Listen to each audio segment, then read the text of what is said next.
Hello professionals, இன்றைக்கி வந்து நம்ம பார்க்க போகிறது பார்த்திங்கன்னா சாலிடெட்ஜில் ஆர்க் டூல். இன்றைக்கி என்ன டாபிக்னு பார்த்தீங்கன்னா சென்டர் பாயிண்ட் ஆர்க்கு, அதுக்கப்புறம் 3 point arc and tangent arc, இது மூணுத்து பற்றின டீட்டெயிலாக நம்ம வந்து பார்ப்போம்.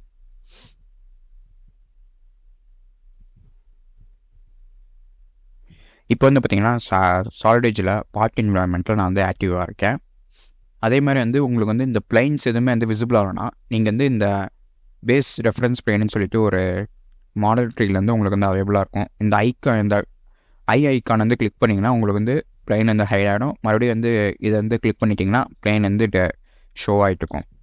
இதை வந்து நீங்கள் பிளைனை ஹைட் பண்ணுறதுக்கும் அன்ஹைட் பண்ணுறதுக்கும் உண்டான ஷார்ட்கட்ஸ். அதுக்கப்புறம் பார்த்திங்கன்னா நம்ம வந்து எப்பயும் போல் வந்து tangent arc, arc by 3 points and arc by centre points, இந்த டூலை பற்றி நம்ம வந்து பார்ப்போம். ஃபஸ்ட்டு இதுலேயே நான் வந்து டேஞ்சன்ட் ஆர்க்லேருந்து ஆரம்பிக்கிறேன். பிளேனை செலக்ட் பண்ணி லாக் பண்ணிக்கிறேன்.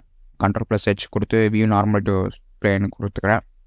இப்போ வந்து பார்த்திங்கன்னா எனக்கு வந்து டேஞ்சன்ட் ஆர்க் வந்து க்ரியேட் பண்ணணும். நான் வந்து 2 விதமாக வந்து டேஞ்சன்ட் ஆர்க் வந்து க்ரியேட் பண்ணலாம். லைனை யூஸ் பண்ணி நம்ம வந்து டேஞ்சன்ட் ஆர்க் வந்து க்ரியேட் பண்ணலாம், இல்லை வந்து நார்மலாக வந்து டேஞ்சன்ட் ஆர்க்கே க்ரியேட் பண்ணிக்கலாம். இப்போ எக்ஸாம்பிளுக்கு நான் வந்து ஒரு பாயிண்ட், இந்த பாயிண்ட்டை கிளிக் பண்ணிக்கிறேன். அதுக்கப்புறம் பார்த்திங்கன்னா உங்களுக்கு வந்து டேஞ்சன்ட் ஆர்க்கோட கடைசி லென்த் எவ்வளோ தூரம் வந்து லென்த் இருக்குன்னு சொல்லிட்டு நம்ம வந்து டிஃபைன் பண்ணணும். ரேடியஸோட லென்த் நான் வந்து இவ்வளோ தூரம் இருக்குன்னு சொல்லிட்டு டிஃபைன் பண்ணிக்கலாம். முடிஞ்சிச்சு. எனக்கு வந்து இந்த லென்த்தை டிஃபைன் பண்ணி எந்த ரேடியஸ் வந்து டிஃபைன் ஆகிக்கும் அதாவது ஆட்டோமேட்டிக்காக. இதுவே இந்த இன்னொரு மெத்தட் இருக்குது. நம்ம வந்து 2 லைனை க்ரியேட் பண்ணி அந்த லைன்லேருந்து டேஞ்சன்ட் ஆர்க் வந்து க்ரியேட் பண்ணிடலாம்.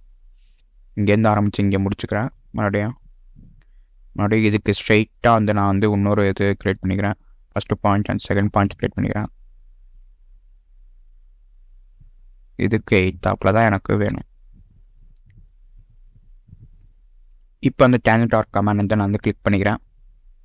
First point and second point, 2 பாயிண்ட்டை கிளிக் பண்ணோன்னே உங்களுக்கு வந்து டேஞ்சன்ட் ஆர்க் வந்து க்ரியேட் ஆகிடுச்சு.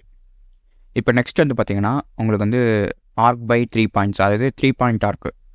இதுக்கு வந்து 3 பாயிண்ட்ஸ் தேவை.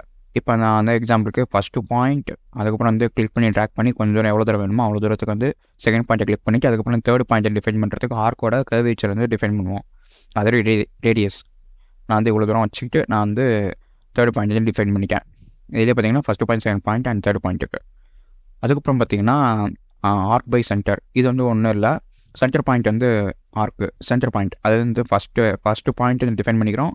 செகண்ட் பாயிண்ட் வந்து ஆர்க்கோட ரேடியஸ் எவ்வளோன்னு சொல்லிட்டு டிஃபைன் பண்ணிக்கிறோம். அதுக்கப்புறம் வந்து தேர்ட் பாயிண்ட் பார்த்திங்கன்னா இங்கேருந்து எவ்வளோ தூரம் வந்து எனக்கு வந்து ஆர்க் வந்து ஆங்கிளாக வந்து வேணும்னு சொல்லிட்டு நம்ம வந்து டிஃபைன் பண்ணிக்கலாம். எனக்கு வந்து இவ்வளோ தூரம் வந்து ஆங்கிளாக வந்து ஆர்க் வந்து ஸ்டார்ட் ஆகி முடியணும் அப்படின்னு சொல்லிட்டு நம்ம வந்து டிஃபைன் பண்ணுறது தான் தேர்ட் பாயிண்ட். இதில்